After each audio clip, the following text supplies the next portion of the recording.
तो आज हम अनोखा सत्संग देने जा रहे हैं जो आपने कभी भी किसी के मुख से नहीं सुना होगा और हमारी जुबान पकड़ कर दिखाना, उसके बाद में बात करना, कमेंट में जरूर लिखिएगा। तो आइए चलते हैं, प्रभु श्री राम की महिमा का गुणगान करते हैं। जहाँ हमारे प्रभु श्री राम प्रातः होत उठ के रघुनाथा, मात पिता गुरु नावई माथा।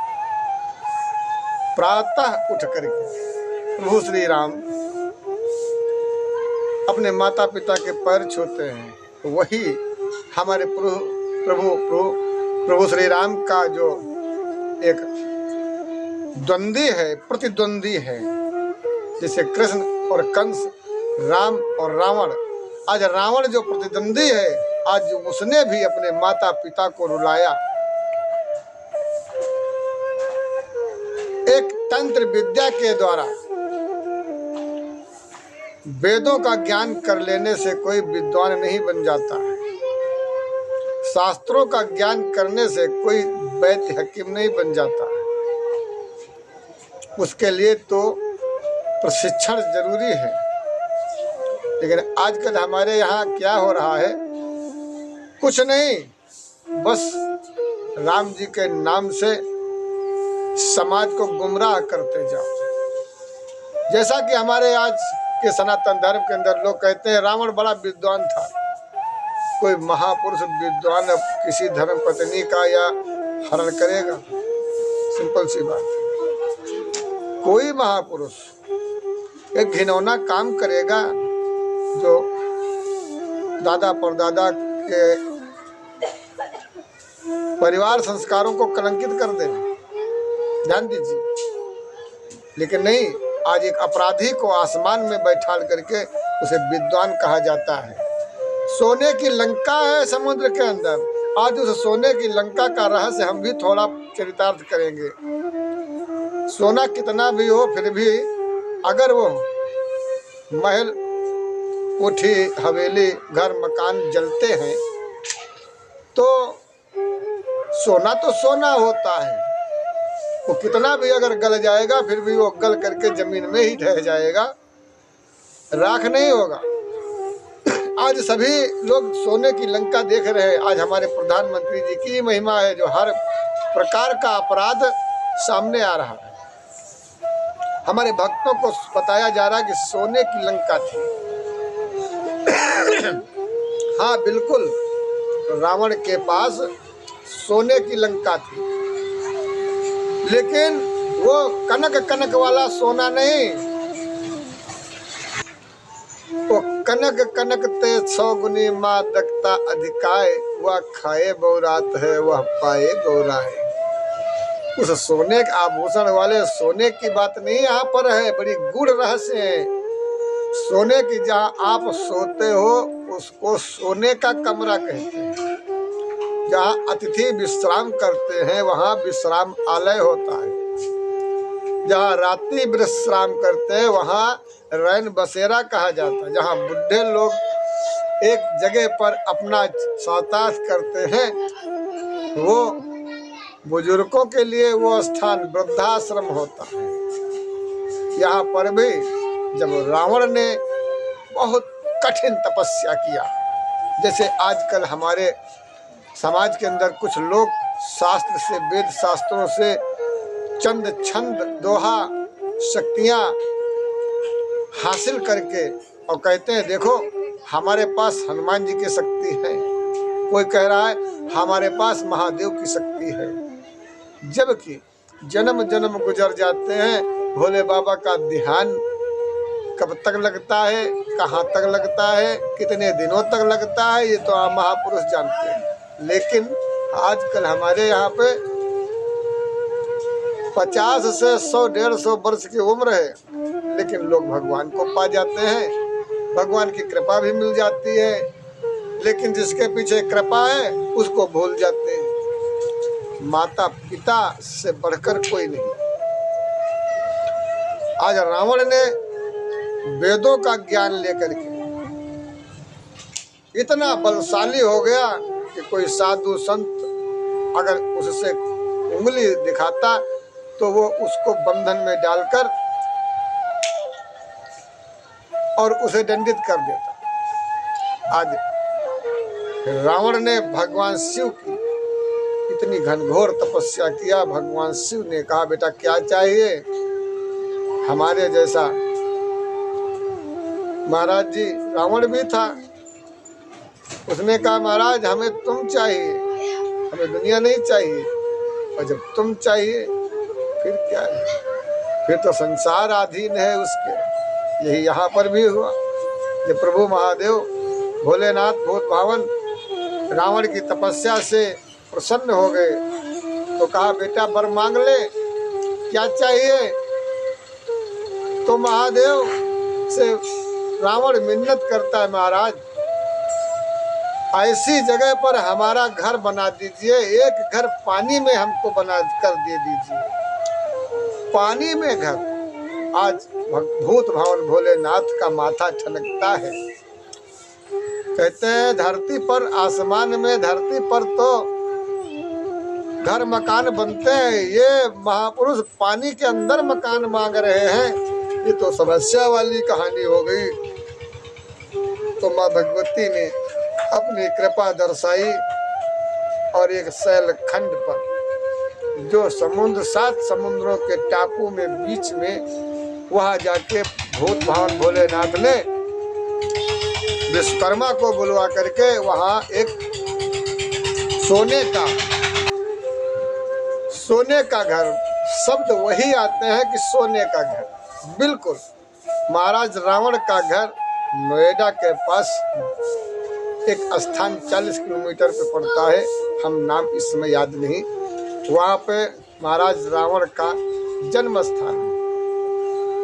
लंका कैसे पहुँच गए?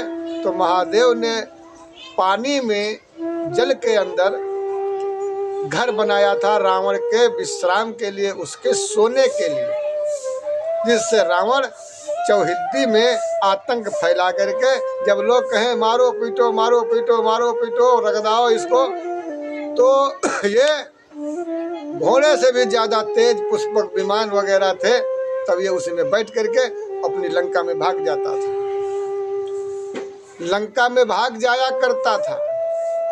राजा दशरथ से पार नहीं पाया, आज महाराज जनक से भी पार नहीं पाया, क्योंकि ये सब भगवान शिव के शिष्य थे और रावण भी भगवान शिव का शिष्य था। इसलिए जब गुरु भाइयों में होते हैं आमने सामने की टक्कर तो घमासान युद्ध होता है। इसलिए रावण हार जाया करता था अपने भ्राताओं से, अपने गुरु भाइयों से। तो इसलिए रावण ने छल किया था कि साधु जो टैक्स नहीं दे पाता था उसका खून लेता था टैक्स के रूप में, और वो सारा खून एक घड़े में एकत्रित करता। घड़े में जब वो घड़ा भर गया तो विद्वान ज्ञाता था ना शास्त्रों का। आज रावण इतना बड़ा विद्वान, उसने देखा अरे ये तो हमने अनर्थ किया है। जानता था, विद्वान था, होशियार था, बुद्धिमान था, चोर था, क्यों नहीं, चोर नहीं था। माता सीता का हरण तो चोरी से ही किया। अगर चोर को चोर नहीं कहेंगे तो क्या साहूकार कहेंगे। आज रावण ने भगवान शिव को ही अपनी भक्ति से लंका में ही स्थापना करने के लिए कैलाश से शिवलिंग लेके जा रहा था। जहां स्थापना हुई थी वहीं से मैं बोल रहा हूं। और महाराज रावण माता सीता को हरण करते हैं चोरी से। छल कपट द्वेष मोह सोने की मोह कपट छल छिद्र, ये सारी चीजें रावण के अंदर कूट कूट भरी थी। फिर वो विद्वान कैसे था? वो अधर्मी था। रावण बहु बेटियों को अपमानित करने वाला दुराचारी था। यह रामायण में साफ साफ लिखा है। जितना ही हमारे प्रभु श्री राम मर्यादा भरे थे उतना ही वह अमर्यादित था। कोई भी व्यक्ति किसी को भी परेशान करते और जब वो व्यक्ति झुंड बनाकर इसको मारने के लिए दौड़ते तो पुष्पक विमान में बैठ करके, घोड़े पर बैठ करके और अपनी लंका में चला जाता है। जब वो पानी के अंदर थी तो पानी के अंदर कौन जाएगा, कोई जा पाएगा बताओ। तो इसीलिए उसने पानी के अंदर अपनी, अब मैं यहाँ पर बताना चाहूंगा अपने विद्वानों से भी, जो विद्वान देख रहे हैं, देखिए माता सीता को रावण ने बख्शा नहीं। चित्रग्रीव ने श्राप न दिया होता, एक बार एक गंधर्वा की पत्नी वो आकाश मार्ग से जा रही थी 16 श्रृंगार किए। एक तो रंभा, ध्यान दीजिए, एक तो वो सुंदरी अप्सरा, दूसरे 16 श्रृंगार किया। आहा, कितना उसका मोहिनी मूरत, साक्षात एक माता लक्ष्मी जैसा स्वरूप। वो अपने आकाश मार्ग से जा रही थी अपने पति से मिलने, लेकिन रावण ने जब देखा आकाश मार्ग में उस अप्सरा को तो ये मोहित हो गया, उससे काम वासना की याचना करने लगा। वो अप्सरा बार बार मिन्नत करने पर भी जब रावण ने उसे बलपूर्वक बलात्कार उसके साथ किया, वह रोती बिलखती उसका श्रृंगार छिन्न भिन्न करके सब जब वह अपने पति के पास पहुंची तो पति ने देखा ये स्थिति हमारी नारी की कर दिया है रावण ने, तो उन्होंने श्राप दे दिया। आज नारी कोई भी स्त्री अगर वह गलती बस कोई हादसा उसके पास हो जाता है तो वो एक महीने तक वो जो है खाना बनाने लायक नहीं है। उसके बाद में जब उसका स्वयं आता है शुद्धिकरण तब वो शुद्ध होती है। आज रावण ने जब उस अप्सरा को तार तार उसके जो है उसकी इज्जत कर दिया तो उस गंधर्वा को क्रोध आ गया और उसने क्रोध बस रावण को श्राप दे डाला। कहा, हे रावण, आज तूने हमारी धर्म पत्नी को तूने बलपूर्वक अत्याचार किया है। कल अगर किसी पर नारी को तूने उसके इच्छा के अनुरूप विरुद्ध उसकी असहमति से यदि तूने किसी पर नारी का हरण किया, बलात्कार किया, तो तेरे शरीर के, तेरी खोपड़ी के, इस तेरे ब्रह्मांड के हजारों टुकड़े हो जाएंगे जो तेरे खानदानी भी गिन नहीं पाएंगे। आज ऐसा श्राप रावण को जब उस गंधर्व ने दिया, वही श्राप माता सीता की रक्षा करता है। आज वो श्राप रावण को तिनका वो याद दिला रहा है। दोस्तों, मेरे भाइयों, आप नया चाहते हो, थोड़ा सत्य बोलना कड़वा होता है। रावण को जो महान बोलते हैं वो छोड़ दें। वो तिनका जो है, वो तिनका माता सीता ऐसे उठाती है, उस तिनके को कहती है, ए रावण, अगर हमारी इच्छा के विरुद्ध तो इस तिनके के इधर आ गया तो सोच ले। इसी कारण रावण बार बार माता सीता से कहता था कि हे सीते, तुम अपनी इच्छा से हमें आलिंगन करवा लो, हमें जो है गले लगा लो। हम तुमको इतना बेशर्म एक सती नारी को बार बार जो है लज्जित करता है, एक सती नारी का सत्य बार बार डिगाने के लिए कोशिश करता है। एक संत का श्राप, सनातन धर्म की कवच, गुप्त कवच, ये कवच तिनका बन करके आज माता सीता की रक्षा करता है। जो लोग रावण को कह रहे हैं महान है, तो रावण को हमने भी फूंका है। इस पर कभी किसी दिन और चर्चा करेंगे। रावण को हमने अग्निदाह संस्कार किया है कलयुग में, ये बड़ा गूढ़ रहस्य है। और हो सकता है रावण के पहले ही हम पितृभक्ति में चले गए हों और हमारी इच्छा रह गई हो, जो इस समय हमने पूर्ण किया, उसके कर्म में हाथ लगाया। तो मैं विद्वान तो नहीं हूँ, आप सबका छोटा सा लाडला, जो आप लोगों से सीखता हूँ वही बोलता हूँ। और अब इसी के साथ अपनी वाणी को विराम दे रहा हूँ। जय हिंद, जय श्री राम। जो भी हमारे वीडियो में या हमारी पोस्ट में जहाँ भी कोई भी पोस्ट आती है अगर समाज के हित के लिए नहीं है हमारी पोस्ट तो उसको आप ब्लॉक कर सकते हो। रिपीट आप मत लगाएं या लगाएं रिपीट, उन शब्दों पर रिपीट लगा दें, आप गायब कर सकते हो। हम आपको अधिकार दे रहे हैं मेन ब्रांच के अधिकारी को, जहां पर भी कोई भी वीडियो में अगर कोई भी त्रुटिपूर्ण समाज में खिन्नतापूर्ण अगर शब्द है तो वो हटा सकते हो हमारे बगैर आदेश के। हम आदेश देते हैं क्योंकि हम कोई ज्ञानी नहीं, ज्ञानी तो आप लोग हैं जो हमारे शब्दों पर ध्यान देते हैं और अपने कमेंट के द्वारा हमें ज्ञान का जो है आनंद देते हैं। इसी के साथ हम अपनी वाणी को विराम दे रहे हैं। दोस्तों मैं बोलना नहीं जानता हूँ, मैं मीठी मीठी भाषा हमारे पास नहीं है और ना ही हम प्रभु की भक्ति कर पाते हैं। हम बचपन से जो थे वही थे, क्योंकि हम अपने में थे ही नहीं। बचपन से लगा के हमने अपने को कभी जाना ही नहीं। 13 साल की शादी हो गई, 13 साल में हमारा विवाह हो गया। हमने संसार को कुछ देखा ही नहीं और ना देखने की इच्छा है। तो हम यही कहना चाहते हैं कि धर्म और संत समाज सनातन धर्म ये लोहे के चने हैं, इनको हर कोई नहीं खा सकता। हमारे प्रभु राम ने भर भर के अंजलि चने खाए। संत ऋषि मुनियों के इतने ब्रह्म होकर के, स्वयं ब्रह्म होकर के उन्होंने शिक्षा दिया समाज को, क्यों ना आप ज्ञान के भंडार हो जाओ। लेकिन नहीं, अगर सामने तुम्हारे कोई बैठा है तो उसके करबद्ध प्रार्थना करो, उसको दंडवत करो। यही सनातन धर्म है।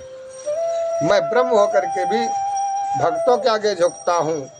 आजकल के महापुरुष क्या कहते हैं, हम देख रहे हैं कि एक आशा को अगर टीकाकरण करना है तो मैके की देवता बन जाती है। कहती है वो सबको वो कहे आओ, अपने आदमी को नौकर बना लेती है और वो नौकरानी मैडम भाई नौकरी करती हैं, सरकारी प्रधानमंत्री के नियमों का पालन करती हैं। घर घर नहीं जाना है, वो भी प्रधानमंत्री हैं। वायरल कर दिया पूरी ग्राम सभा में, फला जगह पे आ जाना, बहू बेटियां सभी लोग मिलके। अब कोई बीमार है, कोई असहाय है, नहीं जा सकता तो उसके टीकाकरण नहीं हो सकता। ये क्या है? समाज सुधारो। ये समाज हमारा तुम्हारा है, ये नहीं लूट लो और भाड़ में जाए। लेकिन वही जब तुम्हारे ऊपर बदल आएगा तब कहोगे हे भगवान हमने तो कुछ किया ही नहीं। तो भगवान कहेंगे देखो ये आईना क्या किया है। इसी के साथ साहेब मिलेंगे सबूरी माँ, साहेब मिलेंगे सबूरी माँ, हम तो राम नाम में रंगे मालिक, मालिक तेरे रंग हम तो। ये जीवन आपके लिए हुआ है। अगर कोई त्रिकालदर्शी है तो उससे बात कर लेना हमारी। देखो एक ढोंगी पुजारी कोई है तो बोलता तो बहुत कुछ है, क्या वो कुछ है या नहीं है? वो सत्य बोलता है या झूठ बोलता है? बहुत से त्रिकालदर्शी हैं, पर्ची निकालने वाले हैं। थोड़ा हमारे में भी बारे में भी उनसे पर्ची निकाल करके मान आनंद लेना और फिर कमेंट में जरूर लिखना ओम नमः शिवाय। मजा लो। जितने भी पर्ची निकालने वाले जो भी अपने को बता रहे हैं कि मैं महान हूँ, मैं त्रिकालदर्शी हूँ, मैं सब कुछ कर सकता हूँ, उनसे हमारे बारे में पूछो। आपको आनंद आएगा कि हम किसी गलत या ढोंगी पाखंडी व्यक्ति के हम सदस्य नहीं हैं। हम सदस्य हैं किसी धुआंधार दुर्वासा ऋषि, स्वयं कलयुग में एक मात्र दुर्वासा, जिसके हम सदस्य हैं। आपको भी गर्व होना चाहिए।